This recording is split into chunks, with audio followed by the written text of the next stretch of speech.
साथियों नमस्कार।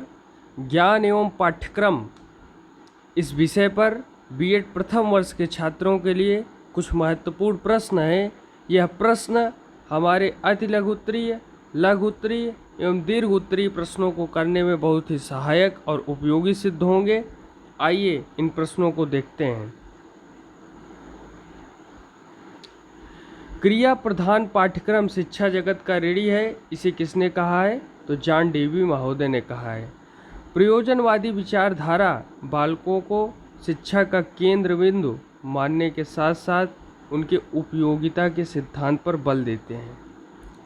अगला प्रश्न, पाठ्यवस्तु को प्रायः विषय के नाम से पुकारा जाता है, तो अध्ययन विषय के रूप में पुकारा जाता है। अगला प्रश्न है, बालकों में सुंदरता के उपयोग के लिए तथा सृजनात्मक अभिव्यक्तियों का विकास करना चाहिए, तो यहाँ रचनात्मक तथा सृजनात्मक अभिव्यक्तियों का विकास करना चाहिए। अगला प्रश्न बहुविकल्पी प्रश्न है, उपयोगिता सिद्धांत के समर्थक कौन थे? तो 4 विकल्प दिया है, इसमें जो सही विकल्प है वो नन। आगे बढ़ते हैं।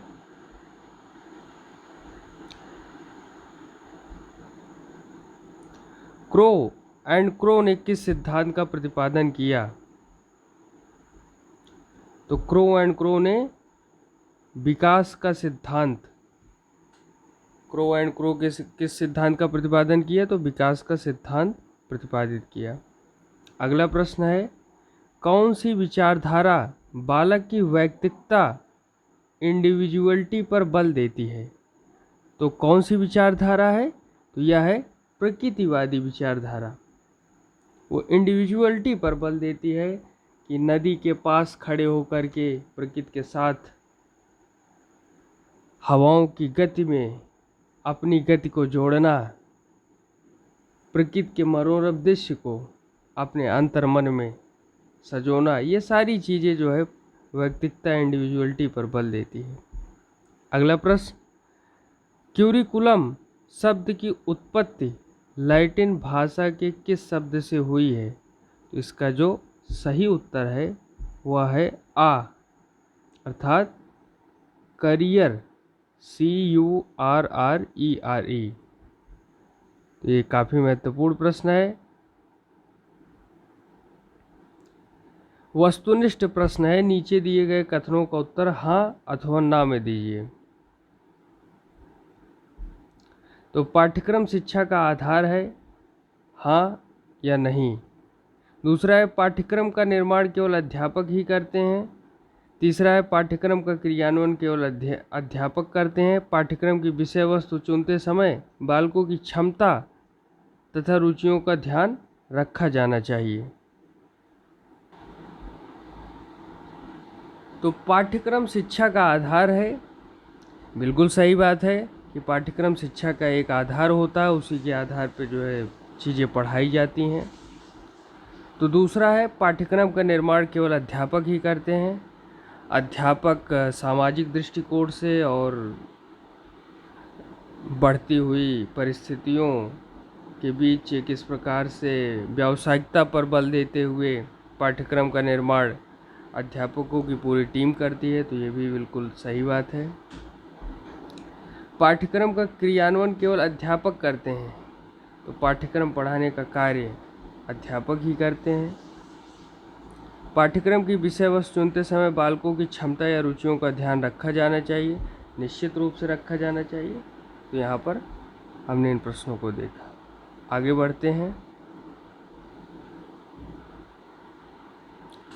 एडम्स ने शिक्षा को त्रिमुखी प्रक्रिया बताया है। इसका जो उत्तर है वह है असत्य। एडम्स ने शिक्षा को त्रिमुखी प्रक्रिया नहीं बताया है। दूसरा है, शिक्षा एक बहुमुखी प्रक्रिया है। तो ये क्या है? सत्य कथन है। शिक्षा एक बहुमुखी प्रक्रिया है। और बहुत सारे विद्वानों ने शिक्षा त्रिमुखी प्रक्रिया, ये सारी बातें बताई हैं। अगला प्रश्न है, शिक्षा के व्यापक अर्थ के अनुसार शिक्षा आजीवन चलने वाली प्रक्रिया है, अर्थात जीवन पर्यंत, जीवन पर्यंत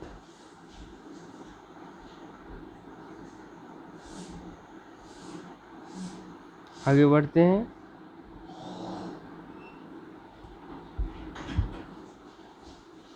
शिक्षा की उत्पत्ति संस्कृत की शिक्ष धातु से हुई है, यह बिल्कुल सत्य कथन है।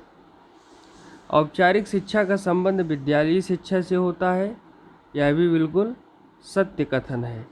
प्रशिक्षण कुछ समय तक ही चलता है, यह भी बिल्कुल सत्य कथन है। जैसे ट्रेनिंग होती है माइक्रो टीचिंग की, वो कुछ समय तक ही चलती है। लोकतंत्र में नागरिकता का प्रशिक्षण आवश्यक है, यह भी बिल्कुल सत्य। चरित्र निर्माण शिक्षा का महत्वपूर्ण उद्देश्य है, तो बिल्कुल सत्य कथन है, क्योंकि चरित्र निर्माण से ही शिक्षा का एक महत्वपूर्ण रोल होता है चरित्र निर्माण में। आगे बढ़ते हैं।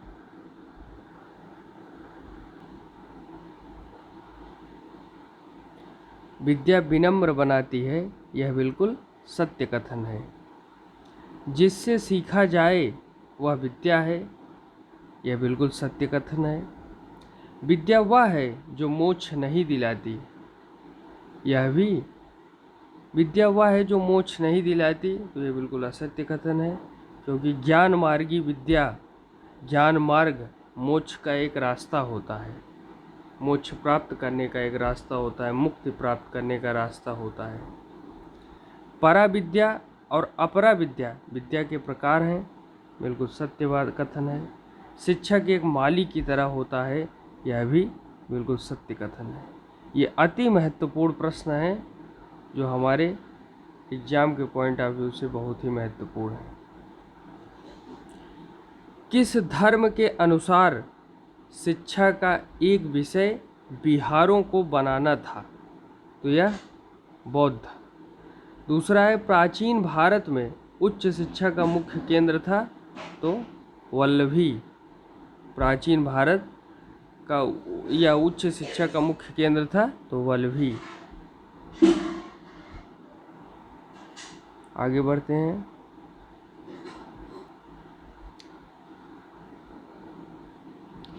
अगला प्रश्न, स्थापत्य कला इस्लाम धर्म की देन है, तो इस्लाम धर्म में स्थापत्य कला का काफ़ी प्रयोग होता है, इसलिए यह सत्य कथन है। दूसरा है मूर्ति कला का इस्लाम धर्म में विरोध था, तो यह भी सत्य कथन है। आज भी इस्लाम धर्म के लोग मूर्ति पूजा के विरोधी हैं। तीसरा है भारत में शास्त्रीय संगीत की दो शैलियाँ थीं, तो यह भी सत्य कथन है कि शास्त्रीय संगीत की दो शैलियाँ हमारे यहाँ थी।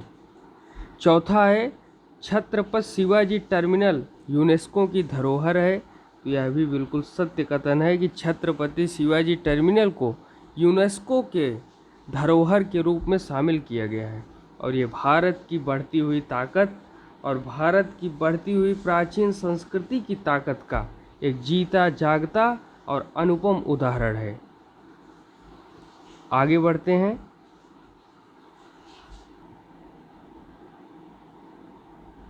तो भारतीय संस्कृति की तुलना की गई है तो गंगा से। गंगा पवित्र पावन है, और माँ गंगा जहाँ जहाँ से भी निकली हैं वहाँ वहाँ सभ्यताओं का विकास हुआ, वहाँ वहाँ सभ्यताएं पली बढ़ी और समाज में उनका विकास हुआ। तो भारतीय संस्कृति की तुलना की गई है गंगा से, और गंगा का एक प्राचीन इतिहास भारत से जुड़ा हुआ है। महर्षि भगीरथ ने जिस प्रकार अपने तपोबल के माध्यम से माँ गंगा को धरती पर लाने का प्रयास किया और सागर के हजारों पुत्रों को तार कर माँ गंगा धरती पर आई और सबके प्यास को बुझाने का काम महर्षि भगीरथ ने किया, और इसीलिए माँ गंगा का एक नाम भागीरथी भी है। तो भारतीय संस्कृति की तुलना की गई है गंगा से। आगे बढ़ते हैं।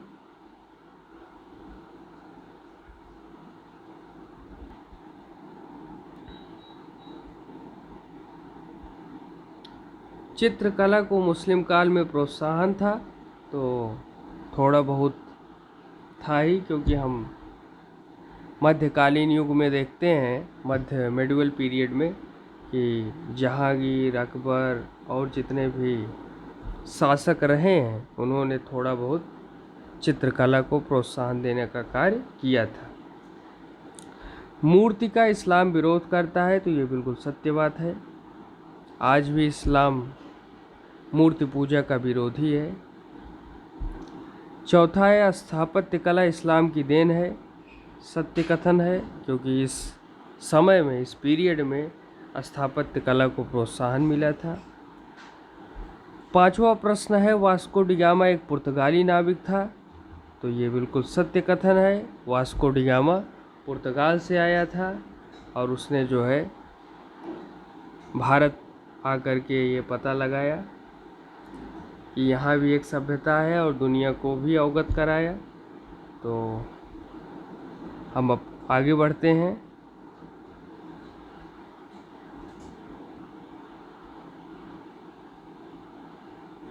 मूल्य वह है जो मानव इच्छाओं की तुष्टि करे, यह किसकी परिभाषा है? R1 की परिभाषा है।